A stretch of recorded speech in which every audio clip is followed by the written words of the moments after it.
By the way, Dokter Yohan. Hai. Iya, kabar baik, Dok? Alhamdulillah baik. Gimana Sehat. Kak? Ini gimana nih, Dok? Oh iya, jadi sorry ya, saya pakai masker gara-gara ada alergi sedikit Oh, ya, iya, jadi iya. agak pilek. Alergi cowok? Bisa. Bisa ya? Ya jangan sampai deh kalau cowok nggak alergi nanti bahaya. Soalnya apa, Dok? Kita mau bahas telur nih. Ini pembahasan cowok banget ya. Pembahasan cowok banget mengenai telur gitu ya. Oke. Oke, gini, Dok. Ya. Ini aku lagi baca-baca nih. Ada yang lagi viral namanya NATO. Bukan Oke. yang North Atlantic Oh, Treaty iya. Organization ya, bukan perang-perangan nih. Oke. Tapi NATO yang double T nih, Dok. Katanya dari Jepang, makanan fermentasi kedelai rebus ya. Tahu, Dok, pernah? Nyobanya nggak pernah. Nyobanya nggak Belum pernah. Belum pernah. Belum Cuman pernah. tahu dong ya, pasti baca-baca Oh iya, gitu ya, iya, Dok ya. iya. Nah, ini katanya lagi viral. Mhm. Sebenarnya kalau NATO sendiri ini bahaya nggak sih, Dok? Oh enggak dong. Enggak ya? Enggak, justru NATO itu salah satu superfood lah ya kalau kita bisa bilang ya. Karena kandungan gizinya sangat bagus, sangat tinggi di sana. Apa aja tuh, Dok? Nah, yang pertama kan mereka NATO itu memang merupakan fermentasi kedelai ya. Jadi kalau kita lihat dari kacang kedelai sendiri tentunya ada sumber protein nabati di situ. Kemudian ada zat besi juga. Walaupun zat besinya sulit diserap oleh tubuh, tetapi memang bisa kita jadikan konsumsi sumber sebagai zat besi dari nabati. Kemudian ada kalsium, magnesium dan sebagainya. Nah, karena fermentasi, maka si kedelai ini memberikan mengandung adanya probiotik. Nah, probiotik atau mikrobiota itu sangat baik fungsinya di usus besar kita. Jadi untuk melancarkan pencernaan, untuk meningkatkan imunitas pun bagus. Nah, itu ada di NATO tersebut. Kemudian satu lagi, NATO itu mengandung enzim natokinase. Natokinase namanya. Yang berfungsi ada efek untuk mengencerkan darah. Jadi bagus untuk menurunkan risiko serangan jantung, kardiovaskular. Iya benar. Berarti bagus sih NATO bagus ini. sebenarnya, ya. Kalau rasa nih, dokter belum pernah nyoba nih. belum. Kata orang nggak enak, ya kan? Kita lihat juga kalau nih gambarnya, Dok ya. Gokil, men. Lengket-lengket gitu kan. Iya. Ini belum bahas telur udah bahas lengket-lengket nih, Dok, gitu kan. Nah, apa namanya? Katanya nggak enak gitu kan. Iya. Katanya nggak enak. Nah, makanya orang-orang itu apa namanya? Untuk menetralisir rasa nggak enak, aroma apa nih, Dok, kira-kira nih? Ya, kalau katanya ya, katanya. Jadi memang kalau makanan-makanan yang difermentasi itu kan pasti pakai bakteri atau pakai jamur, fungi gitu ya. Nanti dia itu jadi terfermentasi memang menimbulkan bau yang khas. Jadi baunya itu ya dari berbagai sumber gitu ya. Baunya itu seperti apek. Kalau nggak kayak bau kaos kaki katanya. Jadi memang yang membuat orang jadi enggan makan NATO itu sebenarnya baunya, aromanya. Ya sebenarnya sih kalau rasanya nggak terlalu sengit gitu biasa ya. Aja, ya, gitu ya. Tapi karena aromanya tajam. Gitu. Nah itu makanya dari aroma yang nggak enak, orang biasa kita kan challenge ini, challenge ya, itu. betul. Gitu kan. Sekarang lagi viral ya. Lagi viral, Dok. Iya, lagi viral. Challenge makan NATO pakai nasi misalnya gitu kan. Iya, aromanya aduh. Kebayang sih, apek gitu ya. Nah, makanya untuk netralisir si apek-apek itu, ada yang bilang pakein aja telur mentah atau daun bawang atau kimchi dan sebagainya gitu. Tapi kita bahas telur ya, Dok ya. Telur mentah itu ditaruh di atas NATO begitu saja tanpa dimasak, itu dari segi bahayanya tuh ada nggak sih, Dok? Iya, jadi memang sekarang lagi viral ya, makan NATO challenge tadi, kemudian ditambahkan telur mentah. Betul. Gitu ya. Nah, jadi masalahnya sebenarnya NATO-nya bagus, telurnya juga bagus ya. Telur juga mengandung protein yang tinggi, ada kalsiumnya, ada vitamin A, vitamin D gitu ya, bagus deh. Nah, tetapi ketika dia dikonsumsi secara langsung dalam kondisi mentah, maka kita mempunyai risiko akan terpapar kontaminasi, yaitu kontaminasi kuman yang namanya Salmonella typhi.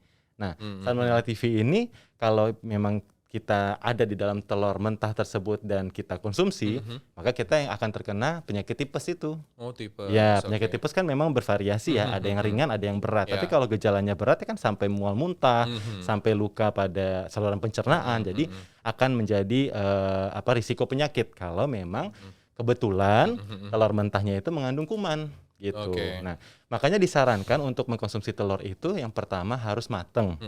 Ya, yang kedua, protein yang ada di telur tersebut ternyata sulit diserap kalau kita konsumsinya dalam kondisi mentah.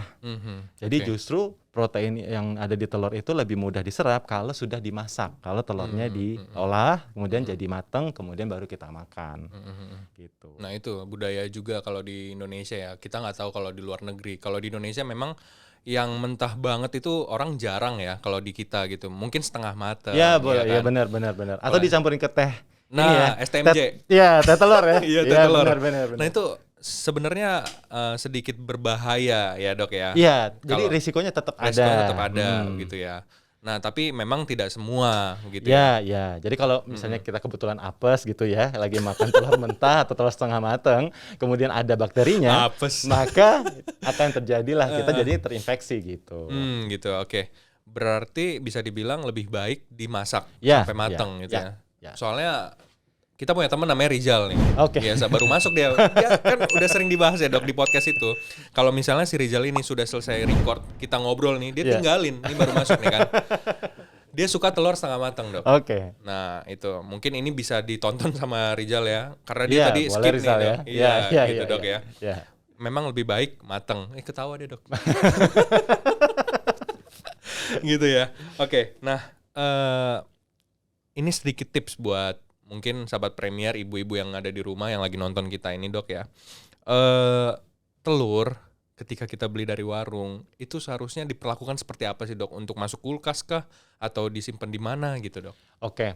Jadi kalau baru beli telur, nah telurnya itu banyaknya yang dicuci ya. Banyak orang masyarakat itu mencuci telurnya, takutnya karena masih ada BAB dari ayamnya dan sebagainya gitu ya. Pengennya bersih dan sebagainya. Nah sebenarnya telur tidak perlu dicuci.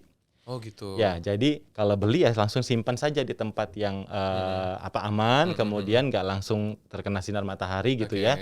Jadi tempat yang suhu yang cukup adem, boleh juga di kulkas, boleh. Tetapi kalau kita cuci, maka risikonya telur itu bisa lembab.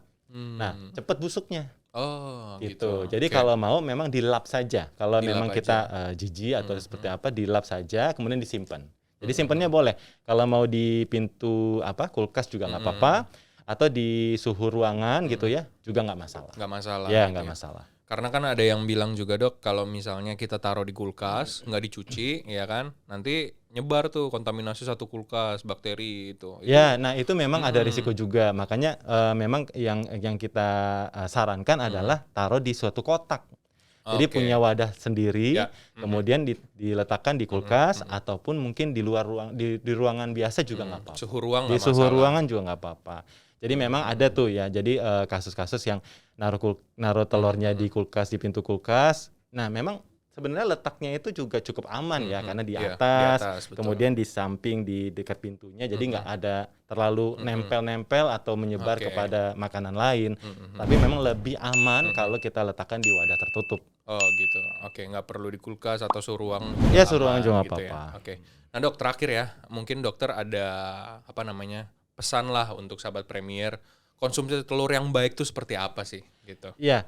Jadi yang pertama untuk menghindari risiko-risiko penyakit ya, karena kita kan pengennya dapat manfaat dari makanan ya. Kalau makanan-makanan bergizi seperti natto, seperti telur itu tentunya kita pengennya jadi sehat, bukannya jadi sakit. Betul. Nah, kalau dari makanan itu memang ada yang namanya kontaminasi. Jadi saya sarankan untuk konsumsi telur, itu telurnya harus matang. Telur matang itu dilihat dari kuning telurnya biasanya. Kuning telurnya itu sudah nggak ada yang sudah mulai padat ya teksturnya. Nah, itu yang dikatakan matang. Atau kalau mau rebus telur itu sekitar 10 menit ke atas. 10 menit ke atas. Ya, durasi perebusan telurnya.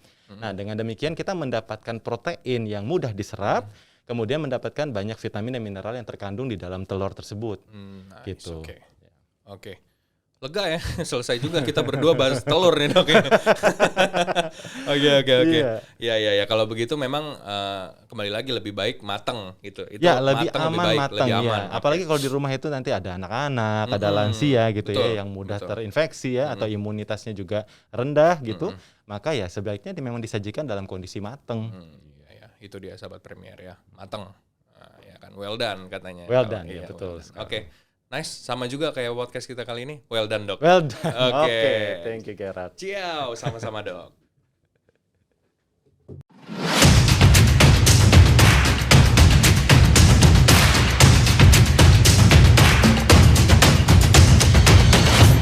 Ciao.